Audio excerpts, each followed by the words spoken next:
Ok, sí, muchas gracias. Javier decía que era el patito feo, yo soy el más feo de los patitos, porque yo no voy a hablar de cripto, yo no voy a hablar de códigos, y realmente yo soy profesor en el externado donde no tenemos carrera de matemáticas, sino ciencia de datos. Mi objetivo acá es, ojalá, hacer con ustedes relaciones, hacer parte de la comunidad. Estoy aprendiendo, estoy guiando un seminario de teoría de grafos y teoría de códigos, entonces estamos aprendiendo con los muchachos teoría de códigos, yo apenas estoy aprendiendo. Les voy a mostrar lo que yo sé hacer, ¿listo? Y entonces en lo que sé hacer, si alguna de estas cosas les suena, ustedes me dicen, podemos colaborar. A Javi, mientras daba la charla, le envió un WhatsApp diciéndole, oh, yo puedo calcular eso. Okay. Entonces, yo no hago comología, yo hice comología hace muchos años, pero ahí les voy a contar. Voy a ir de lo último a lo primero, de lo último que estoy haciendo, para que vean lo lejos que estoy de matemáticas, pero la charla de Javi me encantó porque es el área que a mí me gustaba. El último artículo que tengo es esto, detección de cáncer en fotografías de lunares. Entonces fue profesor acá de los Andes de medicina, nos llamó, tenía una red neuronal que daba la foto del lunar, quería determinar si había cáncer o no, tenía una red neuronal, había que reentrenarla y lo que nosotros hicimos fue, como entrenar una red neuronal es tan costosa, hicimos fue un preprocesamiento de las imágenes, porque siempre el problema son los datos. Y a los muchachos que están interesados acá, el problema casi siempre son los datos. Las imágenes estaban mal tomadas, las fotos eran feas, tenían reglas, la gente tenía pelos, no se depilaba, todo eso es ruido para las imágenes, pero así estoy de lejos de la criptografía. Ese fue mi último artículo. Antes de ese, publicamos uno, Frontiers in Pharmacology. Lo que están viendo ustedes son unas proteínas que interactúan con el COVID. ¿Listo? El grafo es gigantesco, solo es un grafo chiquitico para lo que yo uso para el ejemplo. Esto yo pensé que había sido muy buen trabajo y en el seminario de teoría de grafos una estudiante nos estaba contando que no sabemos absolutamente nada de proteínas. Conocemos el 10% de las proteínas y su interacción, el resto es completamente desconocido. Pero bueno, si conociéramos todas las proteínas y todas sus interacciones, este señor de la Universidad de Chile, creo que era la Católica de Chile, en farmacología me dijo cuál es el nodo más importante. Y entonces uno en matemáticas no da una solución, sino que da muchas. Dice el nodo más importante en términos de ¿qué? De grado, cercanía, PageRank, intermediación, centralidad. Entonces esto es un diagrama de Venn de conjuntitos y dice, oiga, yo encontré 4 proteínas importantes, vaya usted a su laboratorio y mire a ver, haga el medicamento para el COVID. ¿Listo?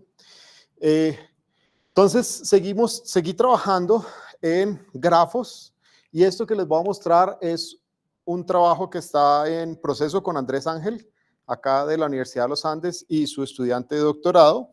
No ha sido publicado. No sé cómo más presionar a Andrés Ángel para que ya sometamos el artículo está hecho y es muy bonito. Y la pregunta es esta, uno tiene un grafo y uno quiere medir qué tan conectado está el grafo, qué tan conectada está la red.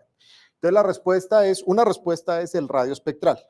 El radio espectral es, saca la matriz de adyacencia, saca los valores propios y el mayor valor propio, ese es el radio espectral y le dice qué tan conectado está. Si estas fueran personas y fuéramos quisiéramos eliminar personas, suena feo, pero sí quisiéramos eliminar agentes acá para que no se contagiara tan rápido la red, ¿a quién eliminaríamos? Entonces, lo que hicimos fue fórmulas para aproximar el radio espectral cuando quitábamos un nodo. Entonces, encontramos una fórmula de grado 1, encontramos una fórmula de grado 2. Lo que yo hice fue, siguiendo las ideas de Andrés Ángel, ya fui capaz de pedirle a Python que generara fórmulas. Entonces, la siguiente fórmula no ha sido publicada, no la copien, por favor, no se la aprendan. La fórmula de grado 11, claro, esa vaina ya no sirve para nada, ¿no? Pero las anteriores fórmulas sí ya son conocidas en la literatura para aproximar radio espectral. Entonces, seguí trabajando en teoría de grafos.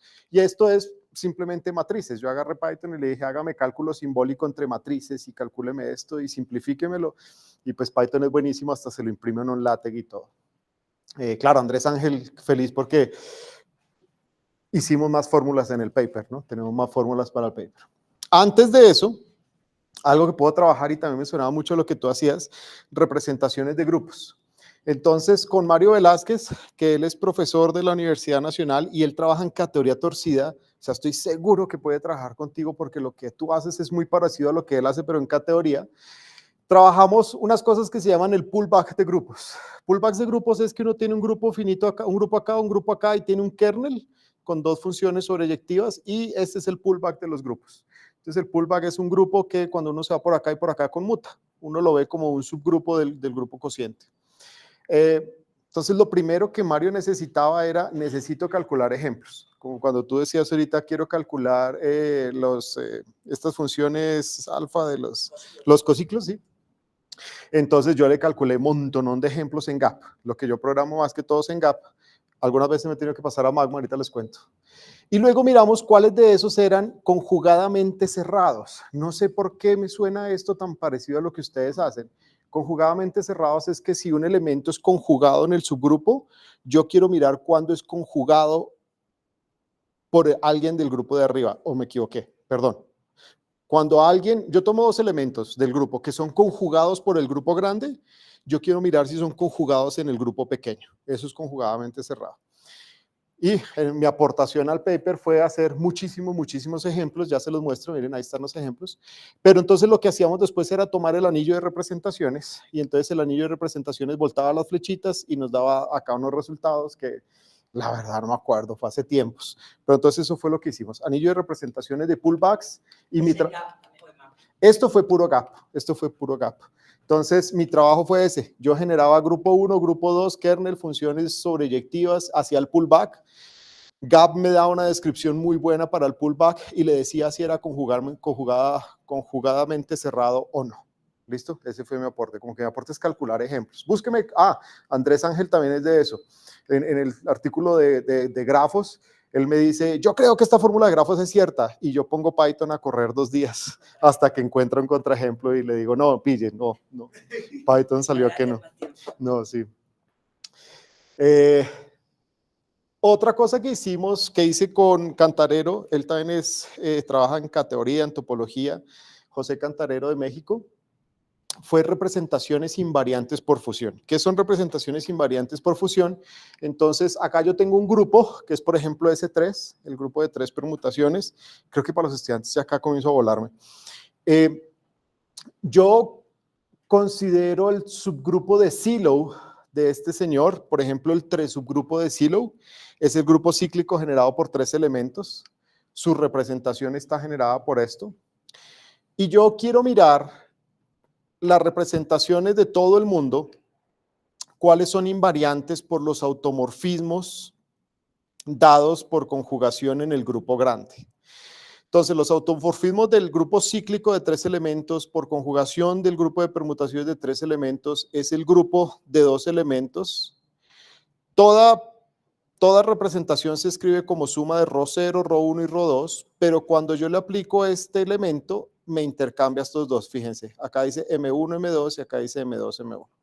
Entonces, el artículo comenzó así, Cantarero, te invito a Colombia que vengas a dar una charla. Cantarero fue a Colombia, vino a Colombia, nos sentamos y en 3 horas calculamos en GAP lo que su pobre estudiante había tardado 2 meses en hacer en papel.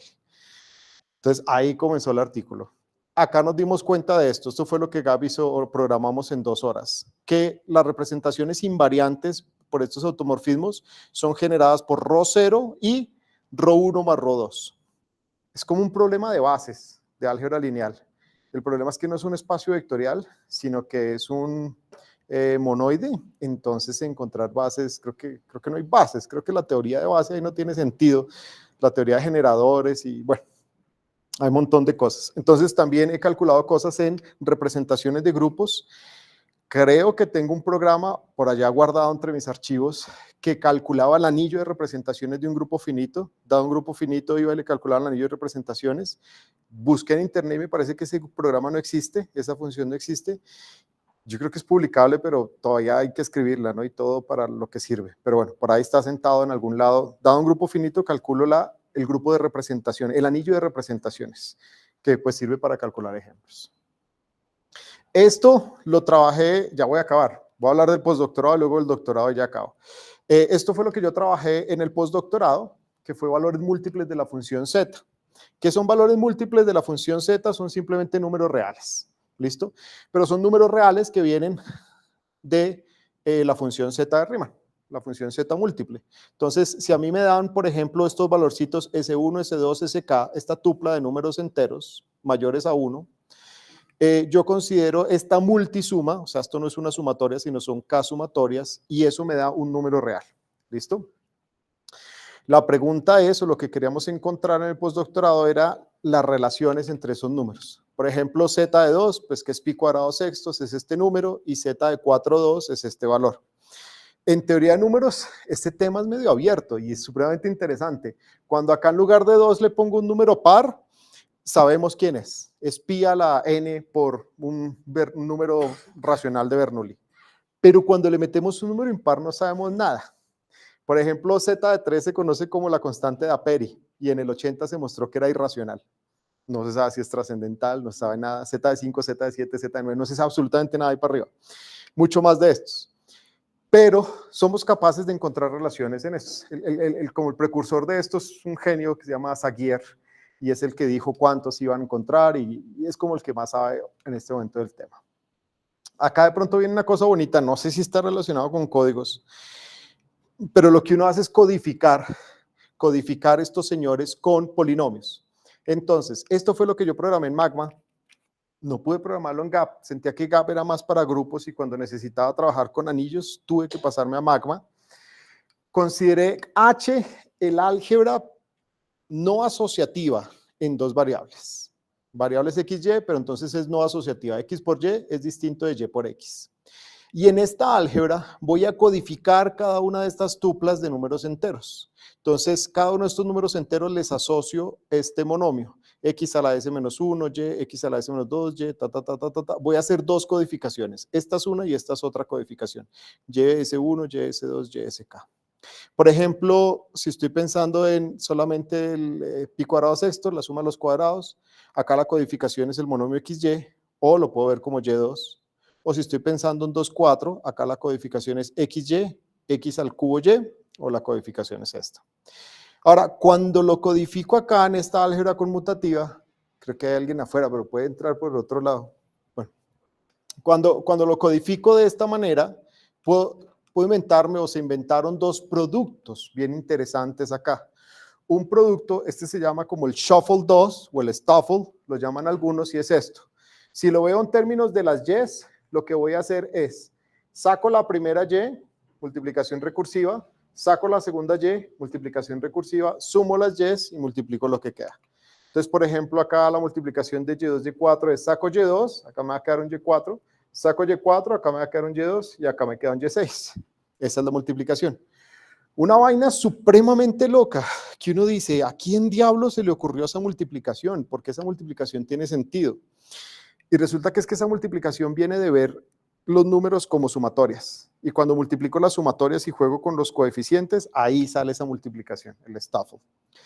Y luego, si digo, ya no los quiero ver como sumatorias, sino esto está relacionado con otras vainas que llaman, creo que polifunciones, y las veo como integrales, sale otro producto bien bacano que se llama el Stuffle Product, que es como el producto baraja, es este producto que aparece acá.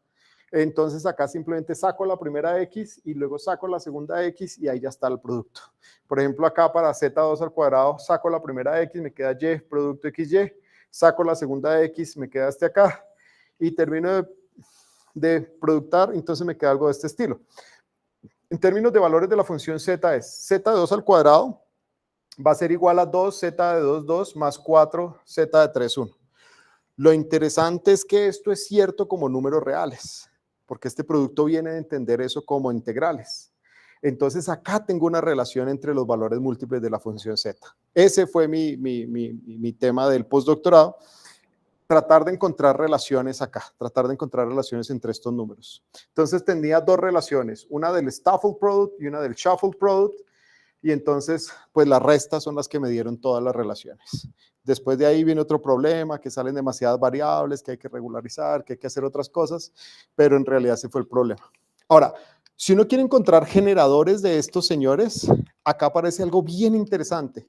Esta fue la conexión que hice, o por lo que llegué al postdoctorado, la conexión entre el tema de doctorado y este tema. No sé, esto tiene mucho que ver en todo lado. y lo busqué en teoría de códigos y la gente no lo usa, no sé por qué. Si ustedes me dicen que es inútil, les creo. Una palabra de Lindon es una palabra que es más pequeña que cualquiera de su cola. Entonces agarre la palabra, factorícela, y la palabra tiene que ser más pequeña en el orden lexicográfico que el resto que su cola. Entonces, por ejemplo, XY es de Lindon XY, porque la única factorización sería el Y XY es menor que Y en el diccionario. Y estas son de Lindon, pero por ejemplo, estas no son de Lindon. ¿De acuerdo? Las palabras de Lindon, cuando uno mira cuántas palabras de Lindon hay, si la mira uno en la Online Encyclopedia of Integer Sequences, OEIS, aparece un montón de veces. O sea, están conectadas con un montón de vainas, con las secuencias de Bruegel, por ejemplo. Está conectada con los polinomios irreducibles sobre campos finitos. Si yo quiero contar cuántos polinomios irreducibles sobre campos finitos hay, ese número también es el mismo número de palabras de Lindon. Entonces la conexión de palabras de Lindon es hermosísima, que yo estoy seguro también que solamente las conexiones de esas palabras dan para otro artículo. Busqué palabras de Lindon que se usan en teoría de códigos porque me parecen palabras extrañas, no encontré. Me parece que no se usan, no sé por qué, no sé si por desconocimiento o porque no sirven, pero esas son palabras de Lindon. Y se encuentran relaciones nuevas como estas. Entonces es interesante porque uno usa álgebra, álgebra asociativa no conmutativa para encontrar relaciones entre números reales. Y lo que trabajé en mi tesis de doctorado fue cohomología de grupos. Entonces, eran grupos profinitos, pero bueno, realmente eran grupos finitos. Ese es un grupo libre y yo consideraba esta secuencia central descendente. Sí, la tesis se llama así, Descendal Central Sequence.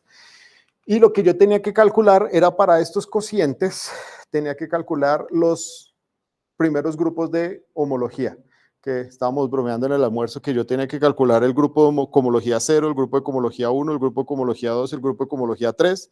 El grupo de cohomología 0 lo conocía mi asesor, obviamente. El grupo de cohomología 1 es supremamente interesante, porque como son pregrupos, son p-grupos, y era cohomología sobre FP, es el mínimo número de generadores. El grupo de cohomología 2 también es supremamente interesante porque es el mínimo número de relaciones con el mínimo número de generadores. Está en el libro de Ser. Y el grupo de cohomología 3, que era lo que tenía que calcular, no lo calculé, no pude. Pero bueno, me gradué. Me sirvió igual para el doctorado. Y uno tiene una secuencia, y entonces con la secuencia de grupos, uno hace unas vainas que se llaman, pucha, no la puse, se me fue la palabra, cuando uno quiere calcular cohomología que considera el libro infinito con unas flechas que van creciendo y va pasando la página, sucesiones espectrales. Entonces calculé sucesiones espectrales para tratar de calcular S3 y no pude, pero bueno, ahí hay algunos resultados. Estos son los grupos y lo interesante es que los generadores de estos cocientes vuelven a ser palabras de Lindon. Esa fue la conexión del doctorado con el postdoctorado. Entonces, no hay nada de criptografía, no hay nada de teoría de códigos, pero es lo que yo sé hacer en álgebra computacional. Entonces, si algo les suena, con mucho gusto me escriben y podríamos trabajar. ¿Listo? Gracias.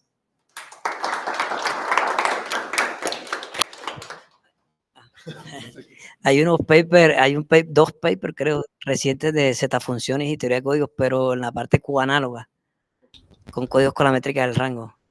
Te los voy a enviar, ¿vale? Entonces por ahí podría ser un inicio.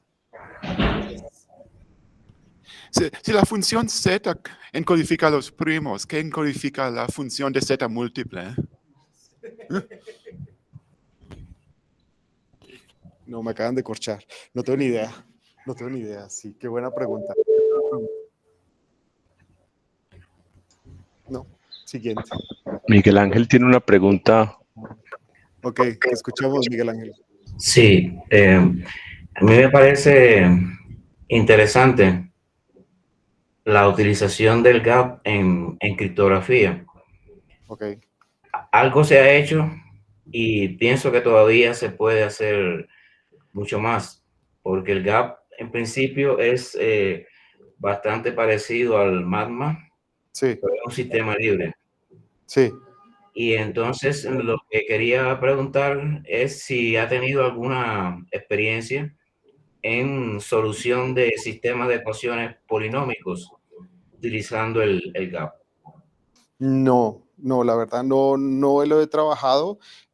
No sé si GAP me sirva porque siento que GAP es más orientado a grupos finitos y entonces en un sistema creo que necesito más operaciones, suma y resta como anillos. Podríamos mirarlo, si tiene algún problema en cabeza me lo puede enviar y lo podemos mirar, podemos tratar GAP a ver hasta dónde puede, pero si no también ahorita estoy inclinado a usar mucho Sage por esta explosión de Python con todas las librerías que tiene, pero sí lo podemos mirar, no sé dónde está la cámara, ya tal vez lo podemos mirar y con mucho gusto le trabajamos. Ok, gracias. Había una pregunta por aquí. Una pregunta bien corta, que en realidad, claro, o sea, hay relaciones entre, no sé si han mirado la divisibilidad local global, tiene relación, tiene una interpretación cosmológica. Entonces, eso sí tiene, quizás no tanto con criptografía, pero sí mucho con curvas elípticas y hiperelípticas. Entonces, basta con, en vez de estudiar por sobre toda la curva, estudiar solo la parte de la torsión de la curva. Y claro, hay cosas computacionales como buscar ejemplos de curvas elípticas sobre diferentes cuerpos. Entonces, ahí sí que podrían haber relaciones, quizás podríamos conversar un rato más tarde. No es algo que haya trabajado, pero sí es algo que siempre he querido trabajar, pero pues el tiempo es finito. Sage calcula cosas sobre curvas elípticas, entonces es un problema que me interesaría. Conozco como de pasadita las curvas elípticas, su parte de torsión, su representación. He aprendido acá todo lo que tiene que ver con criptografía. Si quieres lo hablamos, sí lo trabajamos, sí, muy chévere el problema.